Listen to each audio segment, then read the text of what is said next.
Gama. This is the prayer that I've been sharing with people for a long time.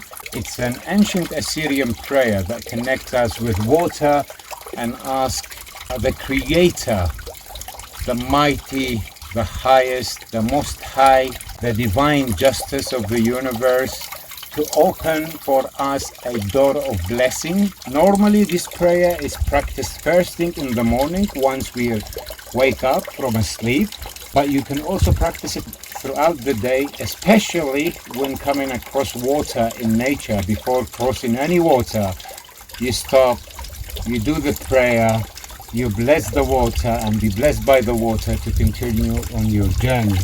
So it goes 7 times, not 6, not 8, exactly 7, in a very conscious way, and we say, Ya Maria Thukhlan Khatarat Rahmeh.